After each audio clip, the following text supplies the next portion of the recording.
Cổ đức từng dạy: nước không luật nước loạn, nhà không luật nhà vong. Chẳng những từ gia đình, xã hội, tôn giáo cho đến công việc làm ăn hàng ngày mà thiếu kỷ cương thì khó tránh khỏi hư hại. Nếu nhà trường vô kỷ luật thì học sinh không thể học tốt. Tài xế lái xe không đúng luật, thời xảy ra tai nạn, vân vân. Chẳng những con người có giới luật mà các loài chim, cá, kiến, ong đều có quy tắc của nó. Như nhạn bay có hàng, kiến bò có lối, và chúng cũng có nghĩa chúa tôi, cha con, vợ chồng. Thế đủ biết loài vật còn có kỷ luật, huống chi là loài người. Nếu người nào không tuân theo giới luật thì sẽ trở thành kẻ hư thân, độc ác. Trong gia đình không có kỷ luật thì lộn xộn. Một nước không có pháp luật, thời chẳng còn phong quá kỷ cương, dân chúng trở nên hung tàn. Thế giới không pháp luật, ắt phải loạn ly tứ phía. Muốn tránh khỏi sự tan vỡ nguy hiểm cho mình và xã hội, cho nên chúng ta phải nương tựa vào giới luật làm căn bản tự thân. Nếu không giữ giới luật thì đời sống của chúng ta sẽ xảy ra những sự lôi thôi rắc rối, mất hết phúc lạc an vui ở hiện tại và vị lai. Giới là những điều răn cấm không được phạm. Luật là những quy định phải tuân theo để chỉnh đốn những hành vi, lời nói, ý nghĩ cho đúng chánh pháp. Tại sao Phật bảo các đệ tử phải giữ giới luật? Vì từ vô thủy đến nay, chúng ta bị phiền não, nghiệp chướng chứa nhóm nhiều đời, ô nhiễm trong vật dục, gây tạo nhiều ác nghiệp, nên mới luân hồi trong dòng sanh tử. Muốn thoát ra khỏi bể khổ, phải giữ giới luật. Kinh Niết Bàn dạy: giới là cội gốc của tất cả thiện pháp. Giới giống như mặt trời phá tan đêm tối. Giới là chuỗi anh lạc trao dồi pháp thân. Giới như mặt đất muôn vật đều phát sinh. Giới là cội gốc sanh ra các công đức. Giới có thể dứt hẳn ác nghiệp và ba ác đạo. Giới là pháp trượng đánh dẹp những phiền não hung ác. Giới hay diệt trừ tất cả những tà kiến. Giới là tư lương trên con đường hiểm sanh tử. Giới như con thuyền to đưa người qua bể khổ.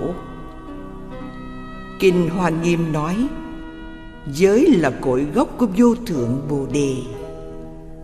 Người giữ giới được 5 điều lợi. Thứ nhất, tiếng tốt đồn xa. Thứ hai, lợi lộc dồi dào. Thứ ba, đi vào hội chúng không sợ hãi.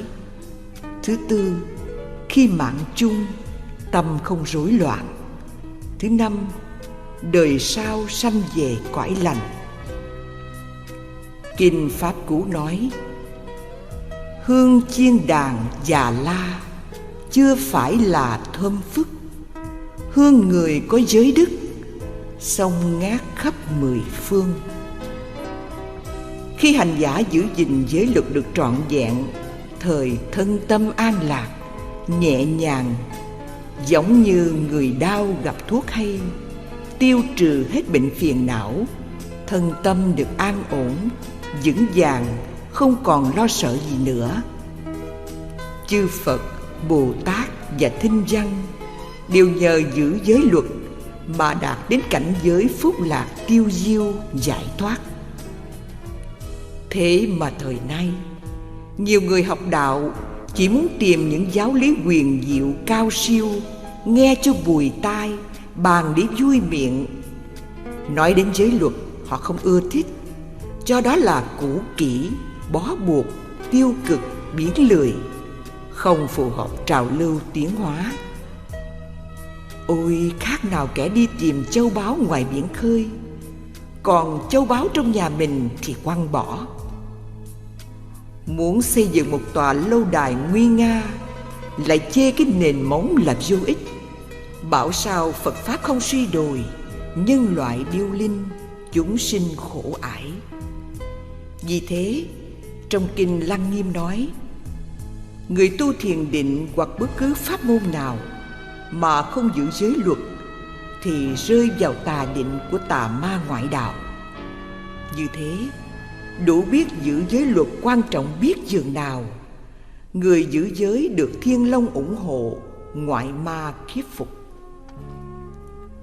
Quyển Thập Thiện Nghiệp này tuy là giáo lý căn bản, nhưng nội dung bao quát nhiều khía cạnh, mang tính chất nhân quả, nghiệp báo và cách ứng xử trong đời sống hàng ngày. Lại còn đáp ứng những thắc mắc như sát sanh bị quả báo gì và không sát sanh hưởng được phước báo gì, cho đến giới không trộm cướp, tà dâm, vọng ngữ, hai lưỡi, ác khẩu, ỷ ngữ, tham dục, sân nhuế, tà kiến. Mỗi giới đều nêu rõ lành dữ, tội phước ở trong đó. Chẳng những thế thôi, còn cho chúng ta biết được gieo nhân gì, gặt quả chi. Vì vậy, quý Phật tử khi nghe đọc quyển Thập Thiện Nghiệp này nên chú tâm tư duy, nghiền ngẫm cho tường tận, chịu khó nghe nhiều lần. Như vậy mới nhận ra được sự vi diệu vô biên của Pháp bảo, rồi tu cho thuần thục sẽ đạt được bản nguyện thoát ly ác nghiệp, đạo quả chóng viên thành. Luật nhân quả chẳng bao giờ trật, gieo giống nào thì mọc cây ni. Trồng từ bi có trái từ bi, gieo bạo ác lên cây bạo ác. Việc lành dữ do mình tạo tác, sau này mình hưởng hết không sai. Cõi ta bà bất luận gái trai, tin như thế hết ai phạm tội. B. Nội dung. Định nghĩa. 1. Thập thiện nghiệp, nghĩa là 10 điều lành của ba nghiệp như sau. A nhỏ, thân có 3: không sát sanh, không trộm cướp, không tà dâm. B. Khẩu có 4: không vọng ngữ, không lưỡng thiệt, không ác khẩu, không ỷ ngữ. C. Ý có 3: không tham lam, không sân nhuế, không tà kiến. Đó là 10 điều lành, ngược lại là 10 điều ác. 2. Nghiệp là gì? Nghiệp là những ý nghĩ, hành động, việc làm hàng ngày kết thành nghiệp lành, nghiệp dữ, hoặc không lành, không dữ. A. Nghiệp lành. Theo quan niệm của nhà Phật là thân, khẩu, ý đều được trọn lành, đem đến sự an lạc, lợi ích cho chúng sanh ở hiện tại và vị lai. B. Nghiệp dữ là những hành động tạo nên do nơi thân, khẩu, ý bất thiện, đem đến sự đau khổ cho chúng sanh. C. Nghiệp không lành, không dữ là chỉ cho việc làm không thiện, không ác.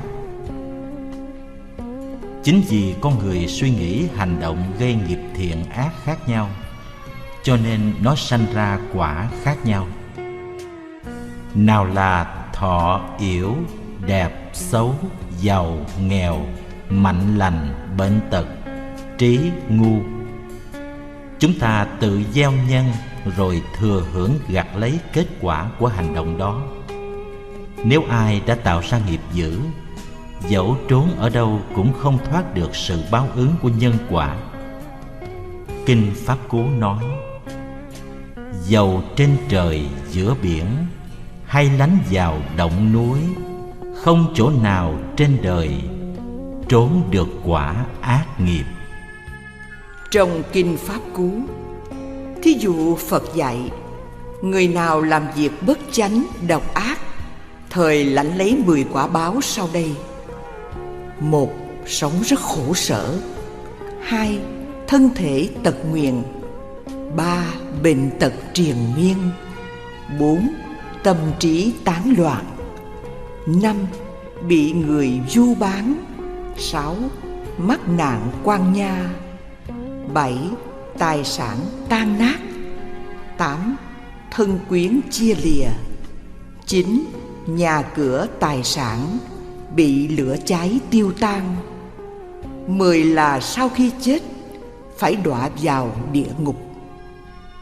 Nghiệp đen cho quả đen, nghiệp trắng cho quả trắng, nghiệp đen trắng cho quả đen trắng. Kinh A Hàm nói, một hôm vua Ba Tư Nặc thân hành đến ý kiến Đức Phật và thưa rằng: Bạch Đức Thế Tôn, có phải người dòng dõi vua chúa quý tộc sau khi mạng chung sẽ sanh vào dòng vua chúa quý tộc? Còn người nào dòng nô lệ thấp hèn thì sanh vào dòng nô lệ thấp hèn, có đúng vậy không? Phật bảo: Đại vương nên biết trên đời có 4 hạng người. Một là từ tối đi vào tối, 2 là từ tối đi ra sáng, 3 là từ sáng đi vào tối, 4 là từ sáng tiến đến sáng. Thế nào là từ tối đi vào tối? Nghĩa là người này sanh ra đời chịu nhiều sự khổ, thế mà chẳng lo tu thiện để chuyển nghiệp xấu, lại làm việc ác. Chẳng khác nào từ chỗ tối đi vào chỗ tối tăm khổ sở hơn. Người từ chỗ tối đi đến chỗ sáng là người sanh ra đời từ thân mạng cho đến vật chất không bằng ai. Nhưng họ ý thức đó là nghiệp xấu đời trước, nên ăn năn sám hối, phát tâm cúng dường, bố thí làm lành lánh dữ. Người như thế là biết tiến tới ánh sáng tốt đẹp cho hiện tại và tương lai. Người từ chỗ sáng đi đến chỗ tối, tức là người này sanh ra đời hưởng cảnh giàu sang, nhưng không biết tạo thêm phước lành, lại còn tham lam keo kiệt, kiêu căng, hống hách, tạo nhiều ác nghiệp. Người như thế chẳng khác nào từ chỗ sáng đi vào bóng tối nghèo đói, thấp hèn, khổ đau.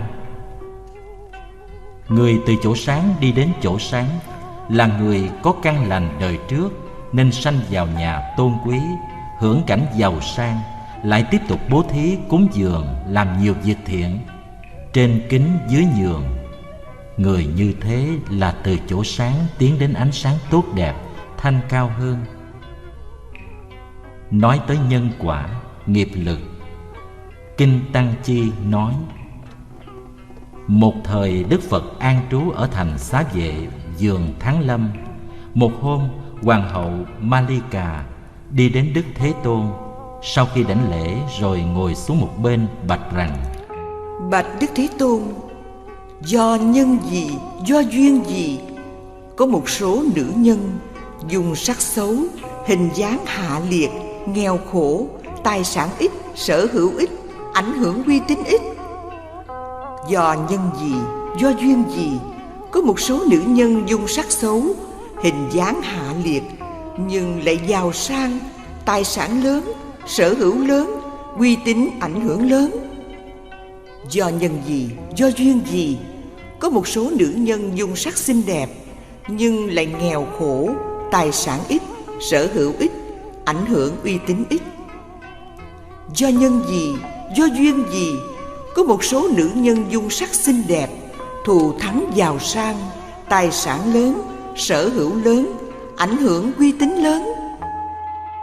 Phật dạy: Này Malika, nếu hạng nữ nhân nào nhiều phẫn nộ, não hại, bị người ta nói động đến một chút liền nổi nóng, sừng sộ, sân hận, gây hấn, bất mãn, lại không biết cúng dường cho chư vị sa môn, bà la môn, thức ăn, vật uống, giải mặt, xe cộ, giường nằm, chỗ ở, đèn đuốc, tánh tình keo kiệt, thấy người khác được lợi dưỡng, cung kính, tôn trọng, đảnh lễ, cúng dường, thì ganh tị tức tối, trói buộc bởi ganh tị.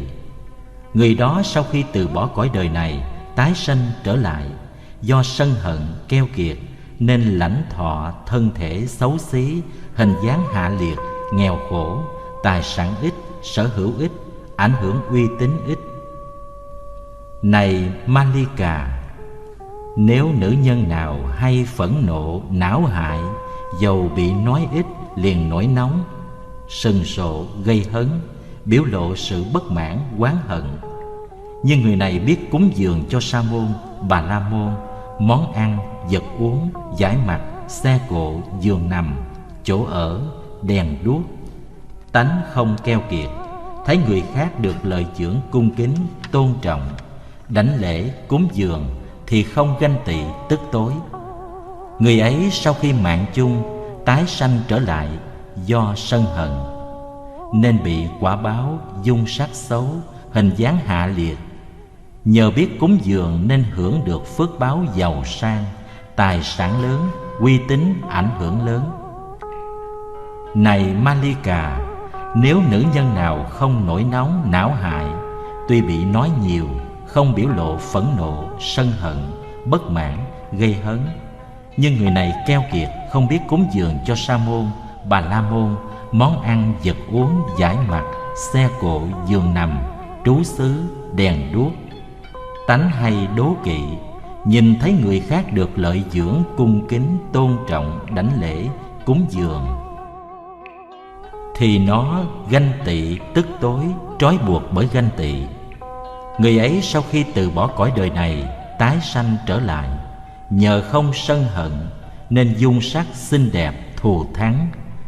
Do keo kiệt không biết cúng dường, bố thí nên phải chịu cảnh nghèo khổ, tài sản ít, sở hữu ít, ảnh hưởng uy tín ít. Này Malika, nếu nữ nhân nào không phẫn nộ, não hại, tuy bị nói nhiều nhưng không nổi nóng, nổi sân, không có biểu lộ sân hận, gây hấn, bất mãn, người này lại hay cúng dường cho chư vị Sa môn, Bà La môn, món ăn, vật uống, giải mặt, xe cộ, giường nằm, trú xứ, đèn đuốc. Tánh tình không keo kiệt, thấy người khác được lợi dưỡng không ganh tị, tức tối. Người đó sau khi thân hoại mạng chung tái sanh trở lại, nhờ không sân hận, biết cúng dường nên hưởng được phước báo dung sắc xinh đẹp, giàu sang, tài sản nhiều, sở hữu lớn, ảnh hưởng uy tín lớn.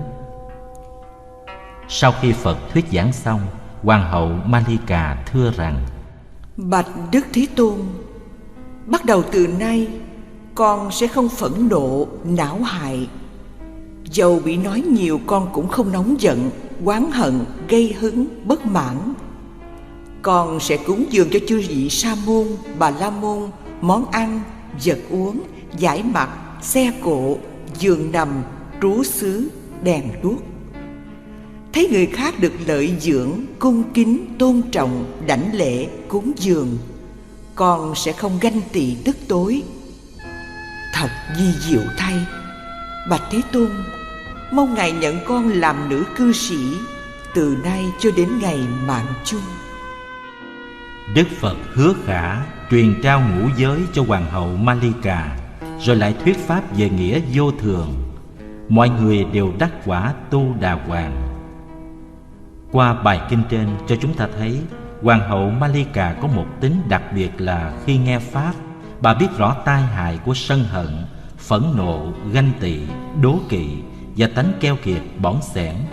Cho nên bà hứa với Đức Phật là sẽ không nóng giận, oán hận, ganh tị, đố kỵ, keo kiệt, và thành tâm phát nguyện thực hành việc bố thí, cúng dường cho chư vị Sa môn, Bà La môn. Trong khi nghe kinh, nếu chúng ta biết xét lại mình và phát tâm làm những việc tốt, thì sự nghe kinh đó mới có lợi ích. Trái lại, nếu chúng ta nghe kinh mà không biết suy xét và cũng không cố gắng nỗ lực làm theo lời Phật dạy, thì việc nghe kinh đó chẳng có lợi ích gì. Chúng ta thấy người xưa nghe một bài kinh, hiểu rõ ý nghĩa của bài kinh. Còn chúng ta ngày nay có phong trào khi nghe kinh thì thích nghe vị thầy hoặc sư cô nào đó nói hay, đúng tâm lý của mình thì rủ nhau đi đến nghe. Trong khi đó về phần mình thì chẳng làm được việc gì, mà chỉ nghe cho thỏa thích vậy thôi. Có mấy ai biết suy xét rồi kiểm điểm lại mình coi đã làm được điều gì và chưa làm được điều gì? Trong khi nghe kinh, chúng ta phải có lòng tin để tâm thanh tịnh lắng nghe những lời Phật dạy, rồi tinh tấn tu hành để cho đời sống của mình trở nên tốt đẹp, chứ không phải nghe rồi bỏ qua. Chúng ta thấy sau khi Đức Phật thành đạo, Ngài giảng bài pháp đầu tiên là Tứ Diệu Đế cho 5 anh em ông Kiều Trần Như. Vừa nghe xong là giác ngộ đắc đạo ngay. Trường hợp nữa là ông Gia Xá. Ông sống trong cảnh giàu sang sung sướng. Một hôm, ông tổ chức một buổi yến tiệc linh đình. Sau khi tàn cuộc vui, ông nhìn thấy chén bát ngổn ngang, còn các kỹ nữ thì mệt mỏi, nằm lăn ra ngủ, mồ hôi chảy ra, phấn son loang lổ trên gương mặt. Ông thấy cuộc vui chơi này không thật, cho nên ông mới đi đến gặp Đức Phật. Khi đó, Đức Phật giảng cho ông nghe bài pháp Tứ Diệu Đế. Nghe xong ông liền giác ngộ. Người xưa có tình tín, biết quý trọng pháp hết sức đặc biệt, cho nên mới mau giác ngộ đắc pháp. Còn chúng ta xem kinh, nghe pháp không biết bao nhiêu lần, mà tại sao không giác ngộ?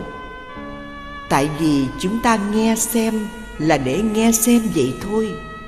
Đa số là học trên lý thuyết, cho nên phiền não sanh tử triền miên không dứt là vậy. Muốn diệt trừ phiền não, thoát ly sanh tử, chúng ta phải hội đủ 3 yếu tố.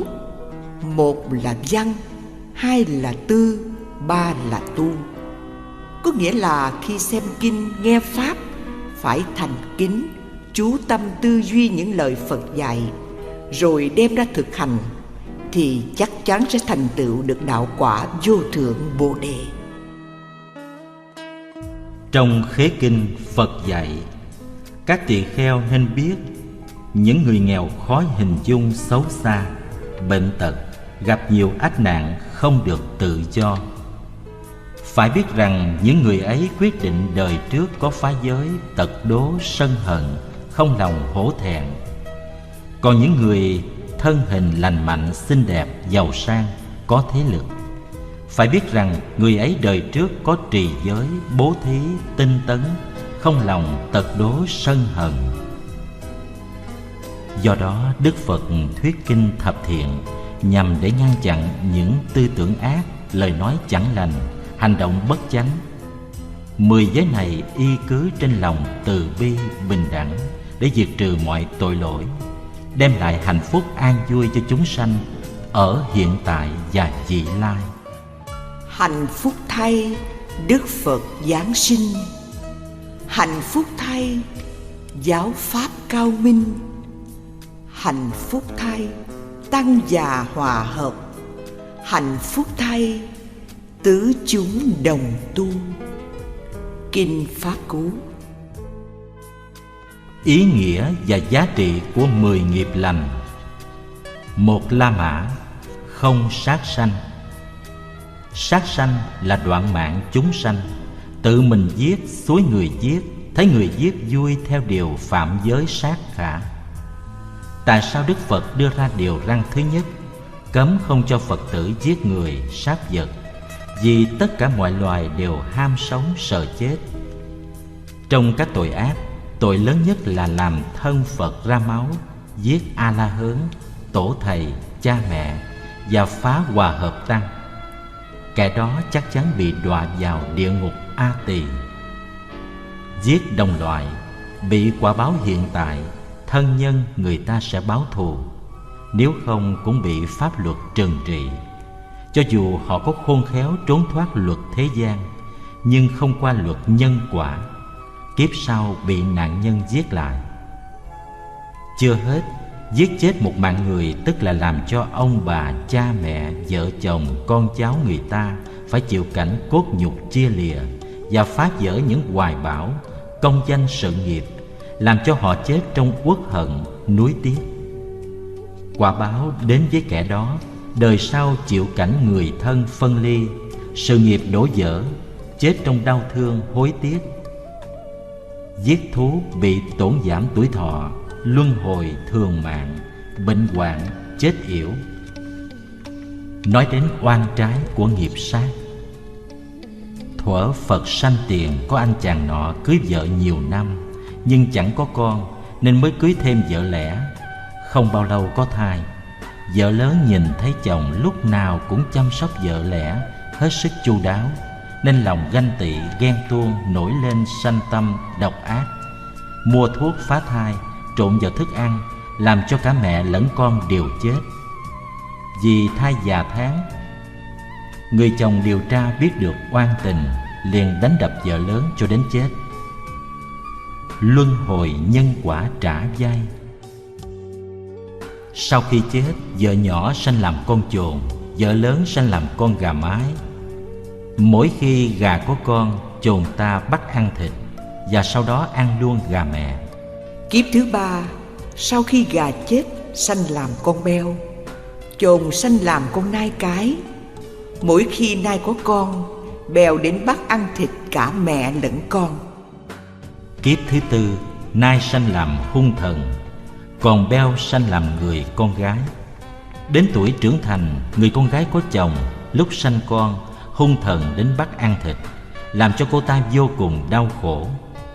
Trải qua 2 lần như thế, đến lần thứ 3, người chồng đề nghị đưa vợ về quê ngoại sanh. Sau khi sanh được một thời gian, hai vợ chồng bồng con trở về quê nhà. Đi gần đến Kỳ Viên Tịnh Xá, bỗng nghe tiếng gió từ xa thổi tới như cuồng phong vũ bão. Người vợ nhìn lên trời, thấy hung thần đuổi bắt, liền ôm con chạy vào Tịnh Xá Kỳ Viên, cầu xin Phật từ bi cứu mạng cho con mình. Khi đó hung thần cũng vừa đến nơi, nhưng bị chư thiên giữ cửa ngăn lại không cho vô. Phật bảo Ananda ra gọi hung thần vào. Nhờ oai lực của Phật nên thần ta tỏ ra dễ dạy. Trước mặt hai nạn nhân, Phật từ tốn khuyên bảo: sao các ngươi cứ mãi giết hại lẫn nhau như thế? Oan trái biết bao giờ mới chấm dứt? Rồi Phật kể lại mối thù nhiều đời cho họ nghe xong, liền đọc kệ: nếu lấy oán báo oán, oán ấy mãi chất chồng. Nếu lấy đức báo oán, oán ấy tự tiêu tan. Nghe bài kệ về lời khuyên của Phật, hung thần và người phụ nữ hóa giải hết oán thù, đồng đứng lên đảnh lễ Phật, cầu xin quy y, thọ trì ngũ giới. Lòng từ bi của Đức Phật xem chúng sanh như con của mình, nên Ngài không cho đệ tử sát sanh hại vật với bất cứ hình thức nào.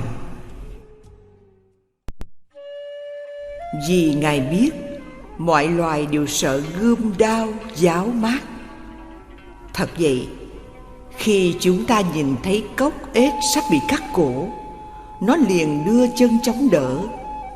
Trâu, bò, gà, vịt, tôm, cá khi bị đập đầu, thọc huyết, chặt kỳ, đánh giãy thì hoảng sợ giãy giụa, rên la, tỏ ra đau đớn vô cùng. Chúng ta hãy xem qua mẫu chuyện đau thương của vợ chồng chú vượn rừng bị sức mạnh và trí khôn của con người hủy diệt. Chuyện kể, ở trong một khu rừng hoang vu nọ, có cặp vợ chồng chú vượn. Một hôm, vượn vợ sanh được chú vượn con thật là kháu khỉnh dễ thương. Chúng sống trong cảnh êm đềm hạnh phúc trên cành cây cao giữa núi rừng hoang dã. Rồi một ngày kia, vượn mẹ đang bế vượn con vui đùa. Bỗng đâu từ dưới đất, một mũi tên bắn lên trúng vượn mẹ. Vượn mẹ ôm ngực thét lên những tiếng kêu ai oán, trộn lẫn đau thương. Máu lệ tuôn trào thấm ướt cả thân. Vượn mẹ đau đớn hoàng hoại, dường như muốn buông rơi con mình. Nhưng tình mẫu tử thiêng liêng, nên vượn mẹ cố gắng bế vượn con vào lòng cho bú thật no, rồi cẩn thận giao cho vượn chồng và trăn trối: hãy cố gắng ở lại nuôi con. Với ánh mắt bi ai đầy máu lệ, vượn mẹ đưa tay vuốt nhẹ lên mình vượn con, rồi nhìn vượn chồng lần cuối. từ từ trút đi hơi thở sau cùng, nhắm mắt buông tay, rơi xuống mặt đất, nằm ngoằn ngoại trên vũng máu, bên cạnh tiếng cười thỏa mãn của tên thợ săn hiếu sát. Chính cái thảm trạng đó đã kéo dài từ ngàn xưa, nên Đức Từ Phụ Thích Ca Mâu Ni phải thốt ra những tiếng nói nghẹn ngào: Các con ơi, hãy mở rộng lòng từ để san bằng những hô thẳm đau thương, cho vạn loại được sống trong cảnh bình đẳng, hạnh phúc, yên vui. Cũng vì tìm cầu món ngon vật lạ ăn cho khoái phẩu, phì da, mà có lắm người bắn chim, đâm cá. Họ lấy thú vật làm bia để bắn, bẫy rập, câu lưới, treo móc, đập đầu, cắt cổ, lột da, chiên xào, nấu nướng, luộc sống, mặc cho nó kêu gào giãy chết, mà họ vẫn thản nhiên coi như không có gì xảy ra. Giống như tên tướng cướp mặt đằng đằng sát khí, giết người đẫm máu mà chẳng gớm tay, vì làm sát quá nhiều. Tri thức của họ trở nên chai đá, không còn cảm nhận sự đau đớn của kẻ khác. Những người giết vật lâu ngày cũng giống như thế. Ngược lại, khi họ bị đứt tay hay nước sôi văng trúng một chút là nhảy dựng lên, kêu trời rên la. Thế mà người ta lại đành lòng giết hại sinh vật để bài tiệc ăn uống, phung phí, đàn ca, xướng hát, vui chơi thỏa thích trên sự đau khổ của chúng. Có nhiều người ăn nhiều món độc địa, nào là thích ăn tim, gan, phèo, phổi, bao tử, vạc ốc khỉ, nướng cá sống. Bởi thế, cái thân của họ sanh ra đủ thứ bệnh như cao huyết áp, tiểu đường, sỏi thận, đau tim, xơ gan, ung thư phổi, loét bao tử. Nói đến tai hại của việc ăn thịt, nhà triết gia Seneca nói: Nếu mỗi bữa ăn người ta dùng thịt là ngấm ngầm tự đầu độc, làm cho cơ thể sanh bệnh chết sớm mà không hay biết. Thật vậy, ngày nay những nhà y khoa bác sĩ trứ danh như Sotair, Variakiclami nói: trong các thứ thịt có rất nhiều chất độc nguy hiểm cho sức khỏe con người. Bằng chứng là các loài vật mắc nhiều chứng bệnh như bò điên, heo lở mồm, lông móng, cúm gia cầm, cá có độc, ăn vào dễ bị truyền nhiễm ngộ độc mà chết. Tổ chức Y tế Thế giới đã xác minh 40% người bị ung thư ở Mỹ là do ăn nhiều chất mỡ. Bác sĩ Buleker, chuyên gia dinh dưỡng của Viện Y học Harvard cho rằng những độc tố trong thịt và mỡ là nguyên nhân sanh ra các thứ bệnh. Hơn nữa, người ăn chay tăng thêm sức khỏe, giảm bớt những bệnh tật. Các nhà khoa học, y học Đông Tây đều công nhận thức ăn chay là nhẹ nhàng, thanh khiết, dễ tiêu hóa và có nhiều dưỡng chất bổ ích cho cơ thể. Thế mà có nhiều người quan niệm sai lầm. Họ nói ăn thịt cá mới đủ dưỡng chất và sức mạnh. Thật ra, ăn thịt cá không có sức chịu đựng cực nhọc, dẻo dai bằng người ăn chay trường. Chính giáo sư Quinfechter ở Đại học Yale sau nhiều cuộc thí nghiệm đã long trọng tuyên bố rằng ăn thịt của những động vật có nhiều chất đạm sẽ làm cho con người không đủ sức chịu đựng cực nhọc bằng người ăn chay. Tại Đại hội Olympus ở Hà Lan năm 1928, người đạt kỷ lục về môn chạy marathon là Enranfi ăn toàn là đồ chay. Muốn cho cơ thể khỏe mạnh, ít bệnh, sống lâu, nên dùng nhiều rau quả, trái cây. Theo tiến sĩ hóa học Liên Xô cũ Satavadi Nawizhov, người ăn chay kéo dài tuổi thọ, như ở vùng Caucasia Liên Xô cũ, có rất nhiều cụ già tuổi thọ cao là nhờ các cụ ăn chủ yếu là rau quả và thức ăn chay. Nhiều thầy thuốc đã thừa nhận rau quả, ngũ cốc có nhiều vitamin, ngăn ngừa bệnh thiếu máu, thông mật và góp phần phục hồi các tế bào của cơ thể. Các loại như cam, quýt có thể ngăn ngừa bệnh ung thư, dư mỡ động mạch. Nước cam làm mát phổi, mát gan, mát tim, mát thận, điều hòa dạ dày, giải khát, giải nhiệt, giải độc, nhuận trường. Trái chuối vừa ngon, vừa có giá trị dinh dưỡng cao hơn các loại trái cây khác. Chuối chín chứa nhiều đường bột, chất đạm và nhiều sinh tố, giúp cứng xương, quân bình thần kinh, trị luôn bệnh suy nhược, thấp khớp. Trái vú sữa bổ thận, mát tim, phổi, giải uất nhiệt.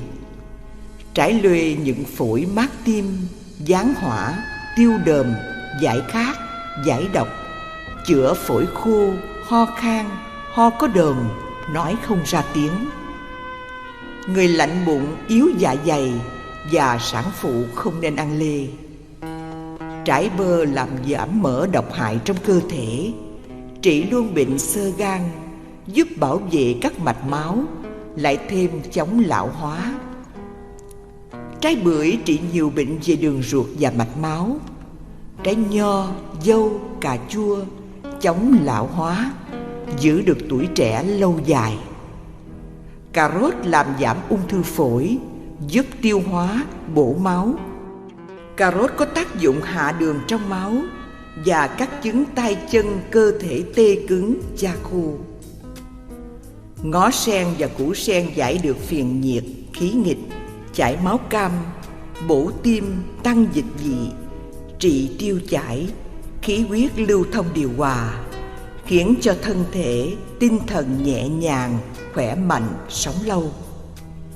Bí đỏ chứa được chứng nhức đầu, chóng mặt, đề phòng đau màng ốc, trị luôn cao huyết áp, suy tim, suy thận, viêm niệu, viêm ruột. Bí đao thanh nhiệt giải khát, lợi tiểu, tiêu ung nhọt, nhuận trường, giải độc. Người bệnh lâu ngày hoặc âm hư thì không nên ăn.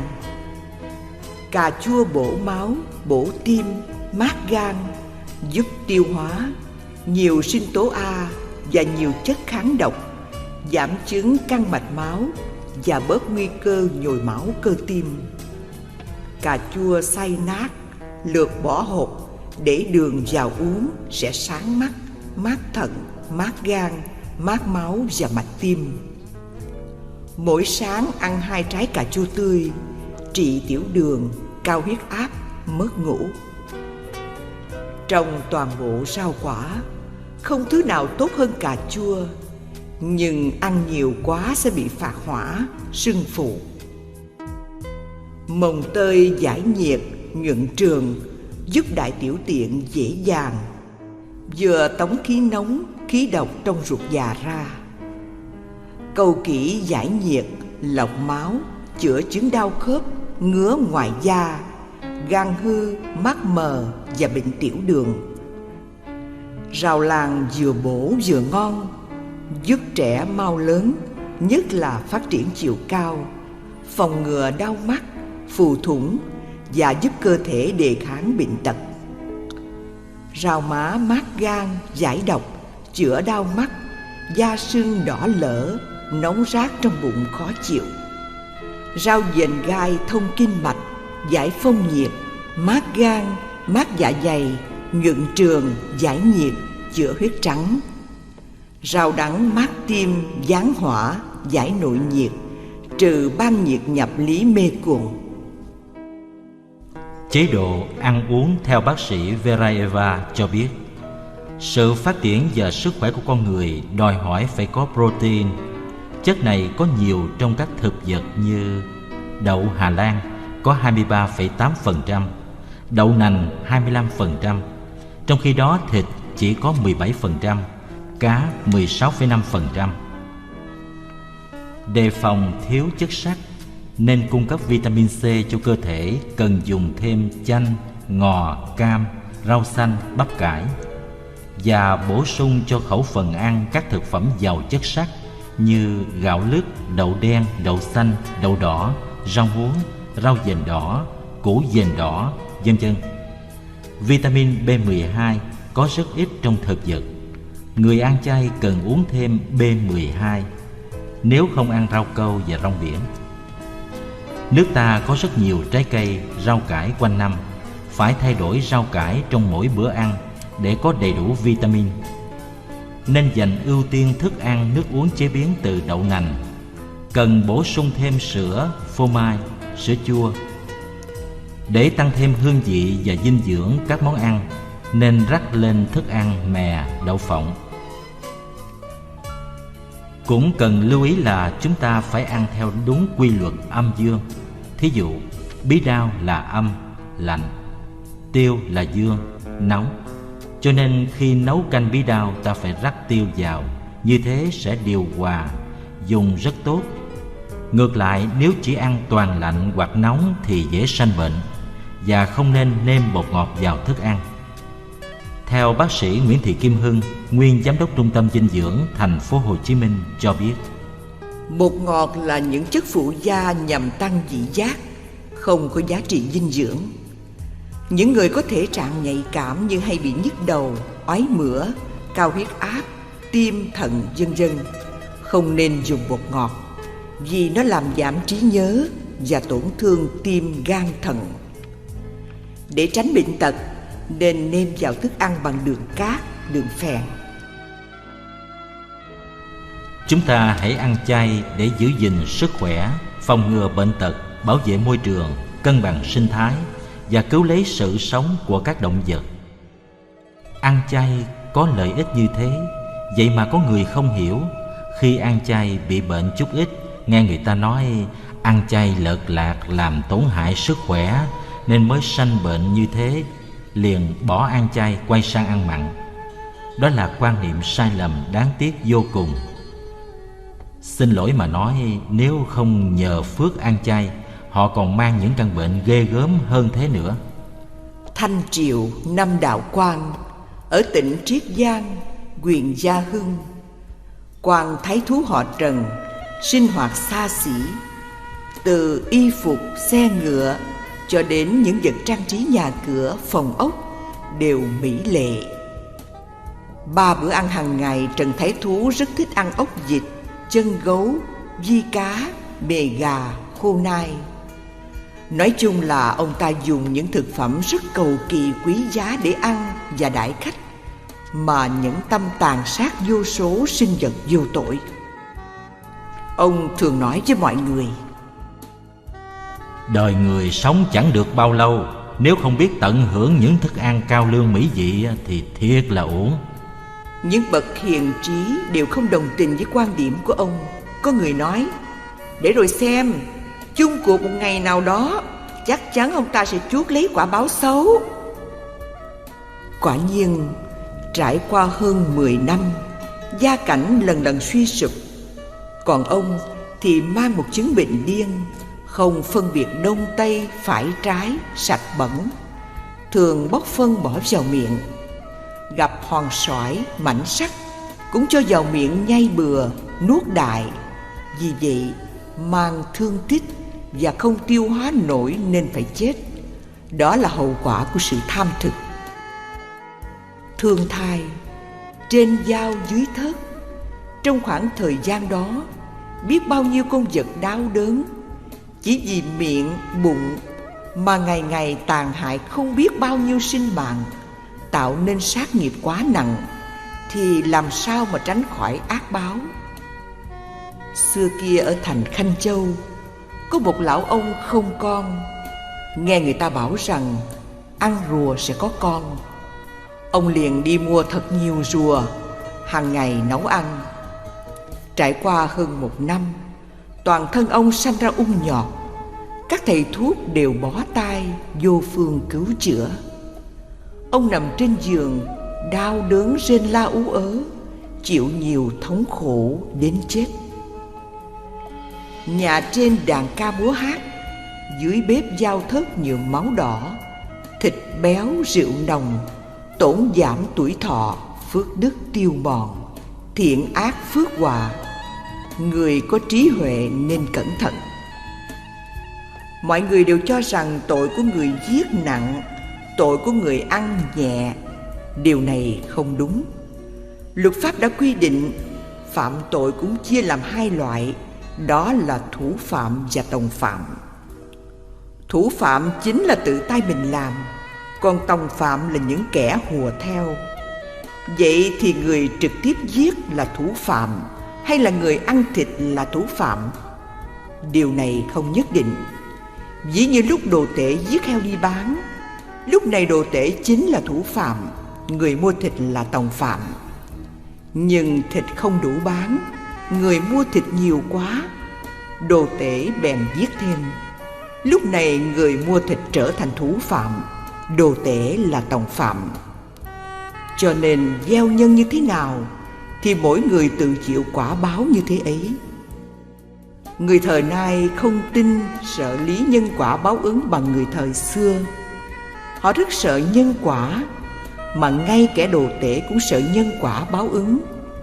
Cho nên lúc sắp giết heo, miệng họ luôn nói thế này: heo này, mày đừng hận tao, mày là món ăn của thế gian.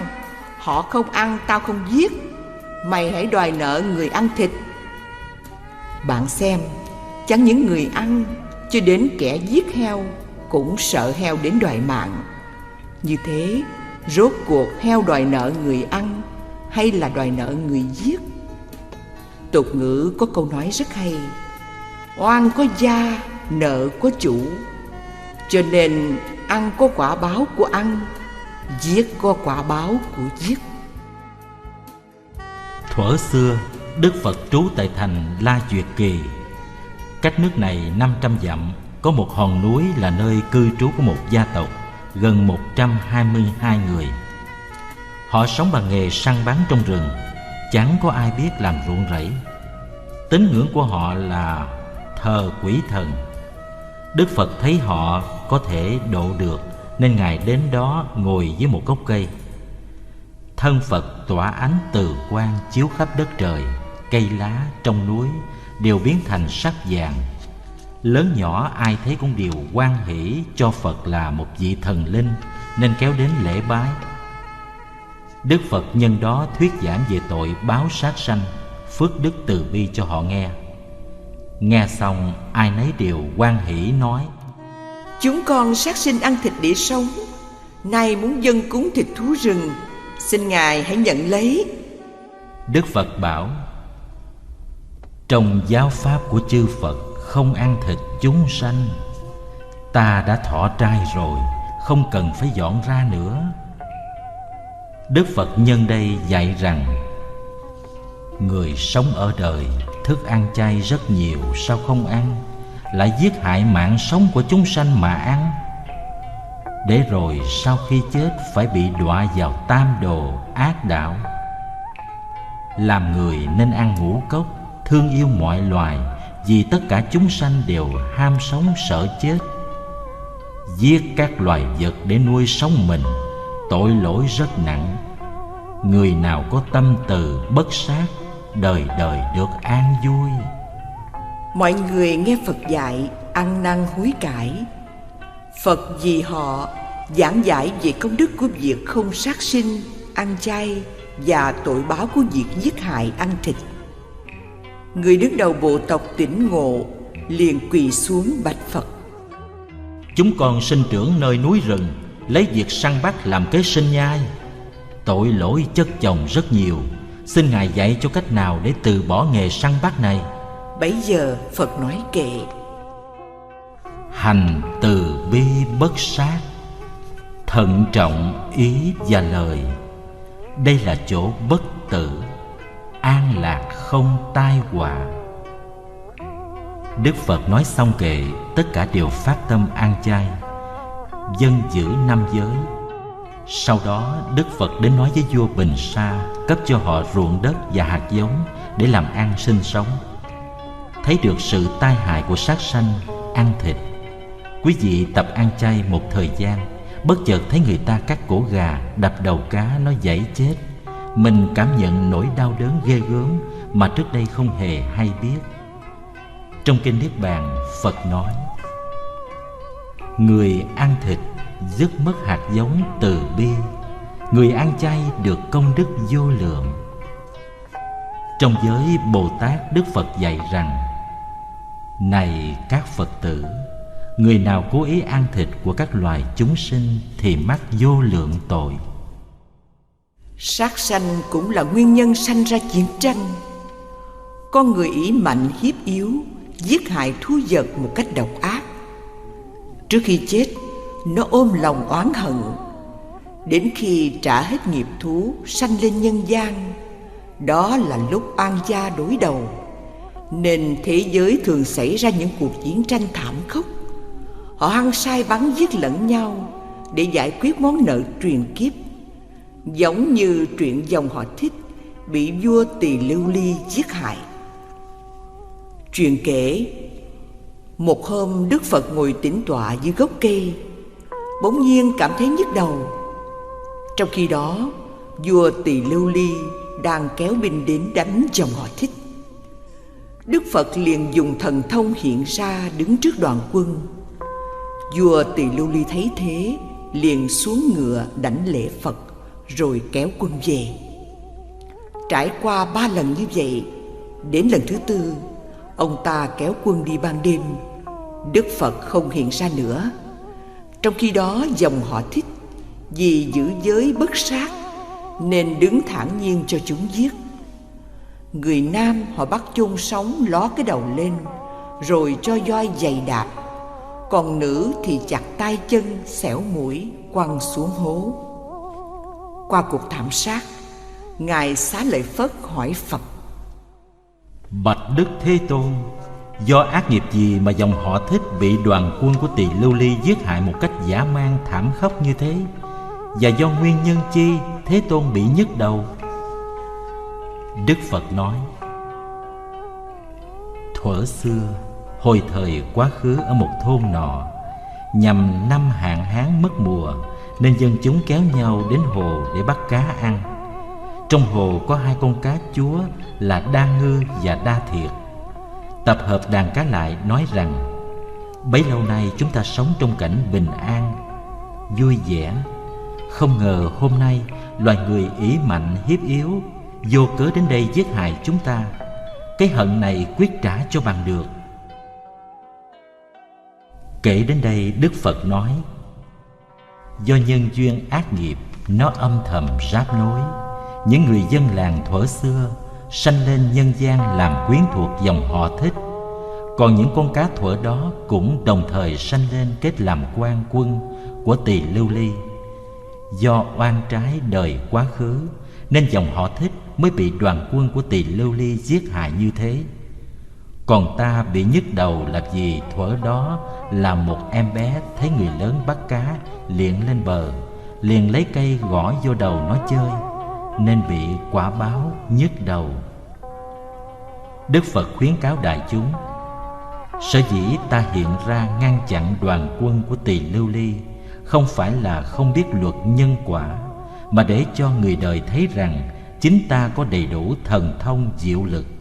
Như thế mà còn không ngăn được bước tiến của nghiệp lực, đừng nói chi là chúng sanh bình thường thì làm sao thoát khỏi. Các con hãy xem lấy đó mà tự nhắc nhở mình.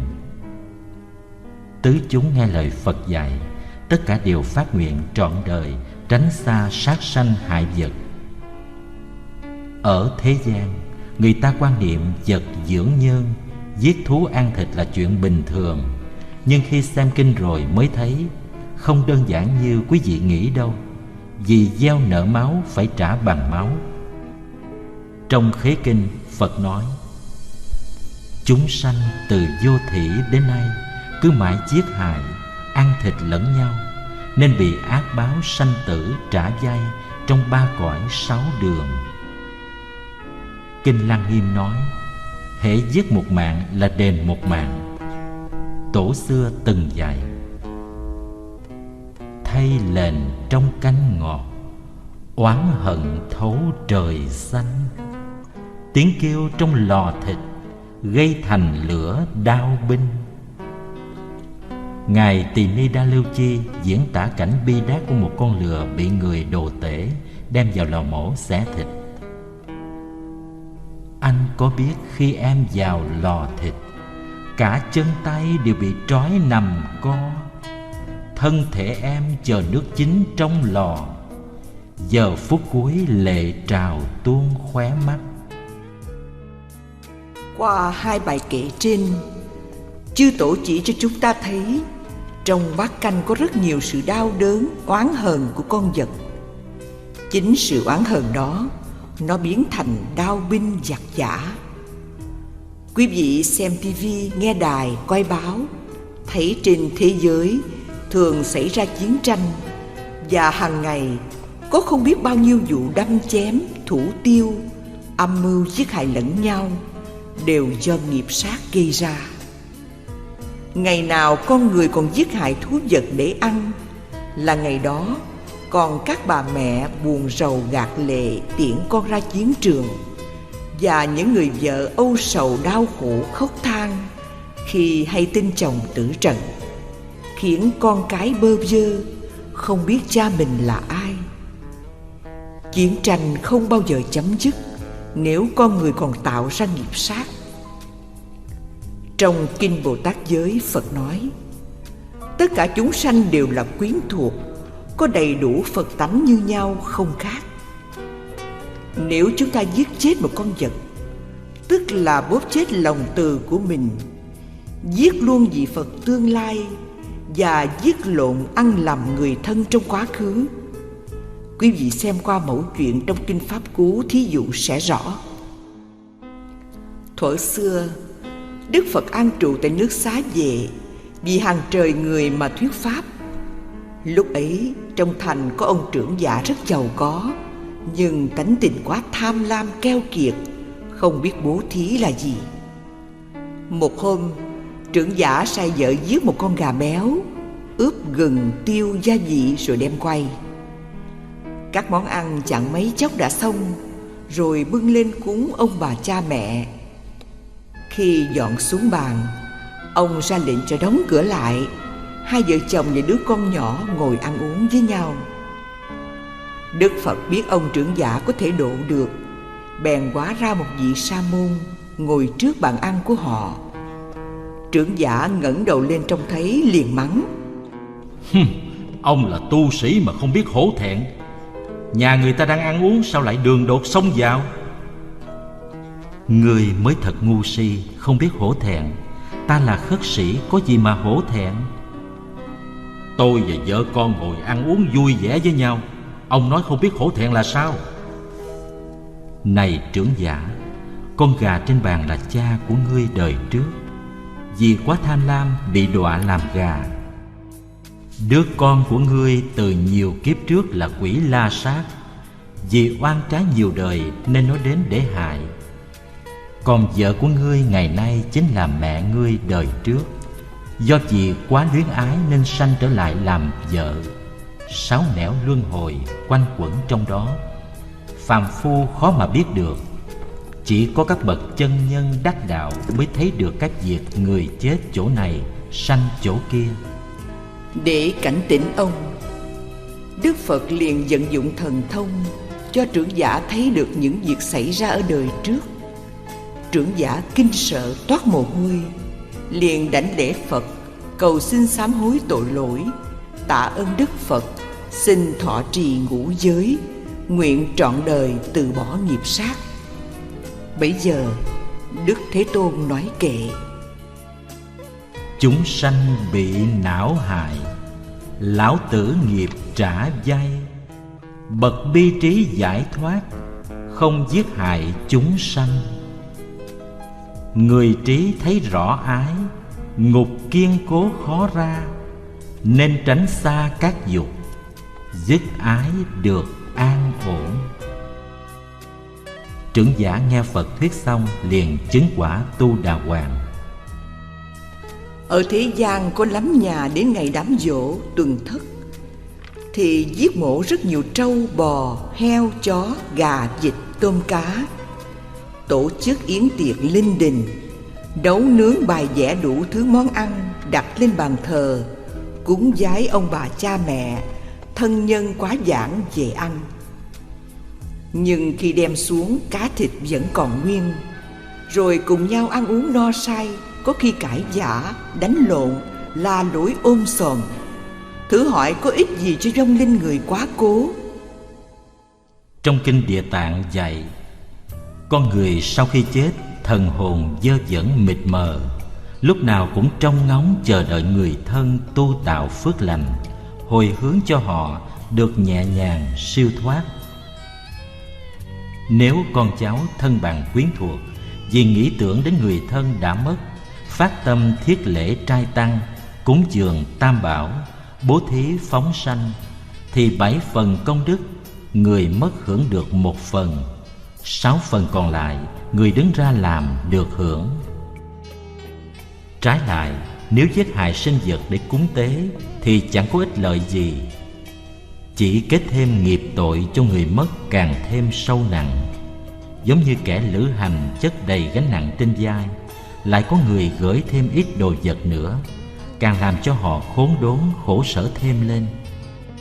Liên Trì Đại sư Tùy Bút Ký có ghi: Tỉnh Triết Giang ở Tiền Đường, họ Kim một đời kiền thành trì trai.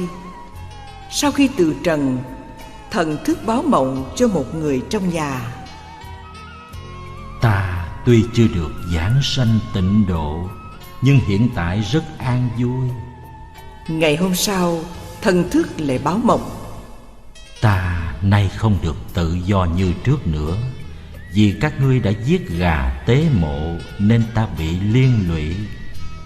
Hiếu tử hiền tôn, chỉ nên hương hoa rau quả cúng tế, cố gắng ăn chay, giữ giới, tụng kinh, niệm Phật, cúng dường, bố thí, phóng sanh, lập công bồi đức, để hồi hướng cho hương linh quá cố sớm được giảng sanh Tây Phương Cực Lạc, thoát khỏi cảnh luân hồi. Đó mới thật là chân chính báo ân. Trong kinh Phật dạy như thế.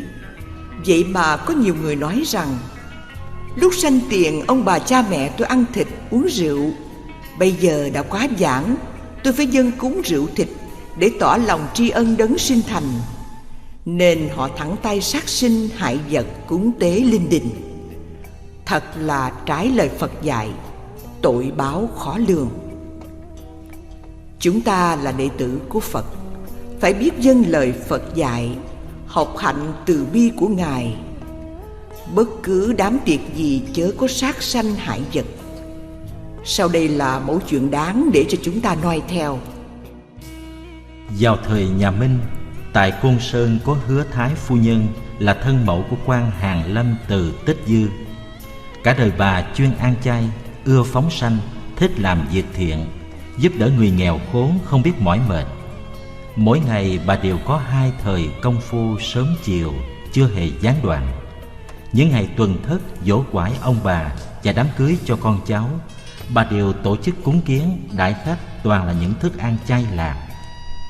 Đến tuổi lục tuần, trước lễ mừng thọ 3 ngày, bà nấu cơm cháo đem bố thí cho những người bần cùng và cho mỗi người 1 phần tiền. Đến ngày Khánh Tuế, bà con thân thích và bạn bè làm lễ chúc mừng cực kỳ linh đình. Bà đãi khách toàn bằng món chay tịnh. Nhân dịp chúc thọ, bà tặng cho mỗi người 1 bộ kinh Pháp Hoa và nói vài lời thăm hỏi cảm ơn. Về sau, bà càng khỏe mạnh hơn, con cháu thăng quan tiến chức, hết lòng hiếu thảo. Còn bà thì hưởng thọ hơn 90 tuổi, không bệnh mà chết một cách an lành. Đó là phước báo hiện tiền cho những người có tâm nhân từ.